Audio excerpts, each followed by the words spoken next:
Iniciando o mês de outubro, os investidores já ficam na expectativa, né, pela virada do trimestre. A gente tem a divulgação dos balanços referente ao terceiro tri. A gente vai abordar isso nesse vídeo também do fechamento do mês e fazendo contextualizando, né, Exato. o cenário macro em relação ao mês de setembro. A gente viu um mês bem complicado por conta das incertezas, que foge um pouco desse campo dos indicadores econômicos.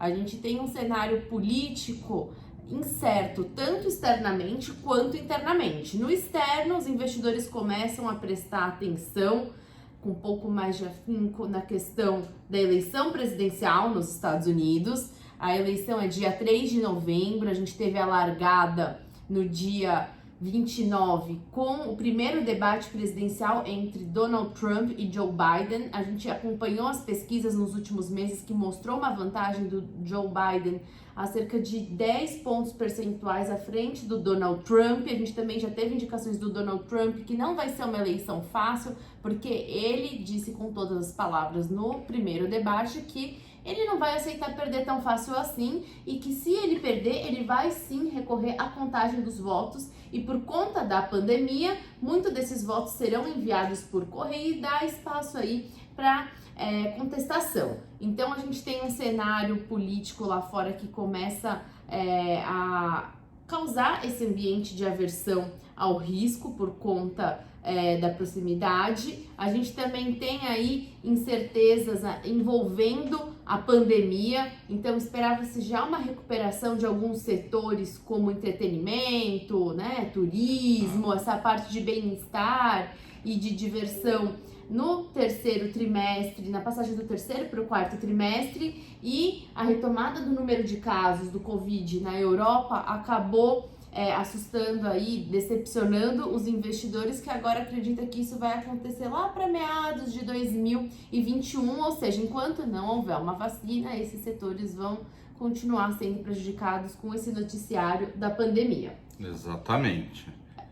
E a gente, como refletiu tudo isso daí nos mercados, né, fazendo também voltando um pouquinho para trás, historicamente o mês de setembro é um mês mais tranquilo, porque é um mês que o hemisfério norte está voltando das suas férias, então os investidores, principalmente dos grandes fundos, estão voltando a olhar com um pouco mais calma, a realocação de portfólio, a entrada no quarto trimestre, então está fechando o terceiro para entrar no quarto trimestre, então historicamente é um mês mais tranquilo, só que este mês foi atípico. Justamente como você mencionou, né, cara, todo esse cenário externo, e até parece que o Brasil está exportando confusão, né, essa questão aí até do Biden falar, se eu perder eu vou pedir recontagem, me lembra algum país, de certa forma, né? Então o Brasil acaba exportando até um pouco dessa confusão. Esse know-how de como causar confusão. De como causar confusão antes dela existir, né? Isso. Ela causa uma confusão antes do problema existir. Então, tudo isso daí acabou levando o mercado em setembro uma volatilidade bastante grande. Então, a gente viu, principalmente nos mercados externos, as empresas de tecnologia sofrendo um tombo violento, né? Trouxe até o Nasdaq a fechar por volta de 5% de queda no mês. Vamos lembrar que também elas foram os grandes impulsionadores do crescimento do Nasdaq e do S&P nos primeiros meses, né? Até final de agosto. Isso, por consequência, o S&P também acabou recuando, né? Para em torno de 3,9%, e isso, obviamente, respingou aqui para dentro para a gente, juntando ainda mais com todos os nossos problemas internos, né, de incerteza, do nosso risco político, do nosso risco fiscal, e fez com que a nossa bolsa recuasse 4,8%. A gente ainda ficou um pouco, não recuou tanto quanto os mercados externos, mas ainda assim a gente está descontado em relação ao mercado externo, certo? Sim, a gente ainda está descontado com o mercado externo, na minha visão, muito por conta dessa incerteza. A gente viu que o dólar, mais uma vez, teve uma apreciação relação ao real no mês de setembro, chegando, acho que estão próximo de 40%, no não é isso? ano, isso. No ano, tá? Então, quando a gente acaba até olhando a nossa bolsa em dólar, é o pior desempenho das bolsas globais. Exato. Tá? Então, realmente,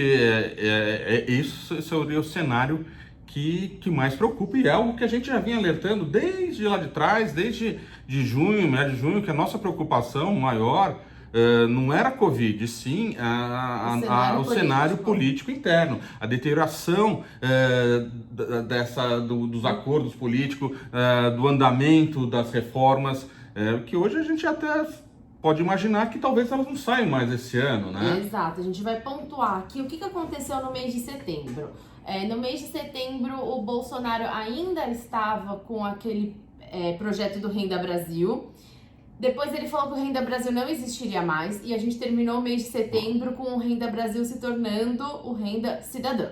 Então, o fato é, independente do nome que ele der para esse programa, ele tem a vontade de ampliar o Bolsa Família e ele precisa de uma alternativa de como fazer isso em 2021. Dezembro de 2020 acaba o auxílio emergencial, então a gente tem o auxílio emergencial em paralelo com o Bolsa Família, e 2021 ele quer juntar tudo isso, ou seja, vai ampliar a base do Bolsa Família, só que não tem recurso para isso, e por isso que a gente ouviu tanto no mês de setembro, já estava ouvindo no mês de agosto, sobre o teto dos gastos, porque a gente não tem espaço para aumentar os gastos do governo, a gente não tem uma fonte de receita e a gente não tem outra cifra para reduzir o gasto e destinar esse gasto para o Renda Cidadã ou para o nome que vocês preferirem ou o presidente preferir, porque cada hora esse pacote tem um nome, mas se trata do Bolsa Família ampliado.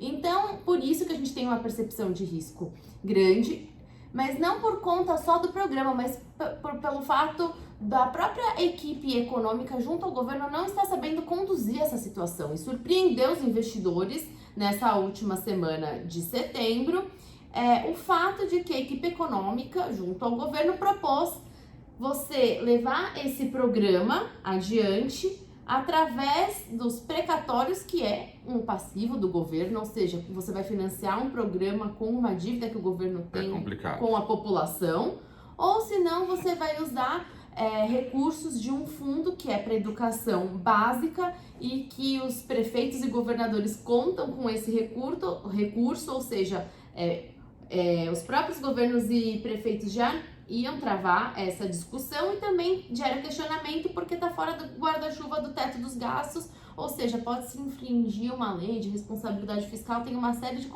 contestações. Ou seja, ele surgiu com esse pacote sem uma solução crível por parte do mercado de que isso irá engrenar. Então a gente tem essa problemática, a gente também tem a tratativa em relação a se incluir um novo imposto. Parece que o governo não vai conseguir passar 2021 sem inserir um novo imposto. Essa questão da CPMF, hora volta, hora desaparece, mas é uma realidade, parece que em algum momento isso vai ter que ser encarado. Por conta da desoneração da folha de pagamentos, que é um dos vetos, era para isso os vetos presidenciais eram para ter sido votados no dia 30 de setembro e acabaram não acontecendo. Tem um veto lá que é muito importante que o mercado está de olho, que é o da desoneração da folha de pagamentos. Então, por conta da atividade econômica e da saúde das empresas pequenas e tudo mais, pretende-se ampliar essa desoneração da folha de pagamentos para a economia ganhar tração. Só que para isso precisa de uma compensação. E aí, por isso que estão falando desse imposto de transação digital, um imposto aos moldes da CPMF, a gente tem que ver como que o governo vai tratar isso, e isso seria uma segunda etapa da reforma tributária, mas o fato é que a gente não conseguiu, na comissão especial, nem engrenar com o texto que o governo havia enviado lá no mês de julho. Então é isso que está acontecendo, a gente não tem uma indicação de que a reforma tributária vai andar, já voltaram inclusive a falar que talvez eles vão tocar aquela reforma PEC 45, que é a que está dentro da Câmara, que é a do Baleia Rossi, do Bernard, que tem o texto, né, do Bernard Api, que talvez fossem engrenar com essa reforma, ou seja, aquele texto que o governo mandou ficaria para trás. Tem a reforma administrativa que não tem, eu já expliquei algumas vezes por aqui que a gente tem uma pré-etapa para ir para a Câmara, que são através das constituições, CCJ, que é onde tem essa discussão prévia, e essas constituições elas ainda não foram formadas, ou seja, não tem nenhuma indicação de que as reformas ganharão tração. E no nosso ponto de vista aqui, bastaria que houvesse uma aprovação de alguma dessas reformas, pelo menos na etapa da Câmara. Pelo menos a inicial, a primeira votação, né? Para que o mercado conseguisse se sustentar. Então, o Ibovespa por aqui está sendo bem prejudicado pelo ambiente macro, porque a gente não tem um fato que sustente os ativos domésticos. Sinalização tem de sobra. Toda hora surge aí algum projeto no ar, mas o fato é que não tem nenhuma engrenagem em relação a isso. E acho que tanto isso é verdade, né, Ká, que as empresas, de certa forma, elas fizeram a lição de casa delas. A gente deve ver agora no resultado do terceiro trimestre os resultados melhores que do segundo. A gente vem acompanhando alguns dados que vêm saindo da indústria, a indústria já voltando para um nível de capacidade alta. A gente já sente conversando com alguns setores, principalmente setor da construção civil, reclamando, o preço do aço sobe toda semana, tá faltando produto. Pessoal de autopeças, né, montadoras, falando, eu não consigo produzir mais carro porque não me entregaram peças. Ou seja, as empresas voltaram a funcionar. Então, a gente está vendo esse movimento. Então, justamente, a gente fica limitado pela nossa questão político-fiscal, porque pelo lado empresas, pelo lado mercado, a gente teria muito espaço aí para a nossa bolsa, já está de novo acima de 100 mil pontos, buscando 110, 115 mil pontos. Com essa queda toda que aconteceu, principalmente no mês de setembro, trouxe aquele índice PL da Bovespa, que estava em torno de 13 vezes, para 11 vezes, tá? Então, isso daí, se a gente fizer um cálculo, se ele voltar para 13, como era a expectativa que ele fechasse o final do ano próximo aí de 14, 15 vezes, a gente vê uma bolsa final do ano por volta de 115 mil pontos. Então, assim, estruturalmente, as empresas fizeram a lição de casa, deve vir resultados positivos, mas o investidor, ele fica receoso por conta da instabilidade fiscal, né? E acho que até um certo termômetro, mas acabou sendo positivo. A gente já teve aí, até fechamento de setembro, 16 IPOs na Bolsa, né? Já foi levantado mais de 10 bilhões e a gente tem outros 50 IPOs aí para virem a mercado. O fato das empresas virem ao mercado mostra um amadurecimento da economia, mostra um amadurecimento das empresas virem na parte de captação, virem a trabalhar com o mercado de capitais. Então, isso daí é um fato positivo. Obviamente, a gente viu recentemente alguns que não deram muito certo. Também porque as empresas vão ter que também se adequar ao modelo do IPO, a parte de precificação. Então, o mercado, assim, ele continua líquido, o mercado tem dinheiro, só que ele está muito mais seletivo. Então, a gente vai ter que analisar se o preço que a empresa, por melhor que ela seja, está vindo ao mercado, é um preço atrativo para o minoritário que está entrando. Que pode ser, logicamente, sempre quem quer vender, pretende vender pelo maior preço. Sim. E quem quer comprar pelo menor. Isso é a lei de mercado. Então, a gente vai ter que chegar num ponto de equilíbrio que, assim, quem está mandando agora mais são os compradores.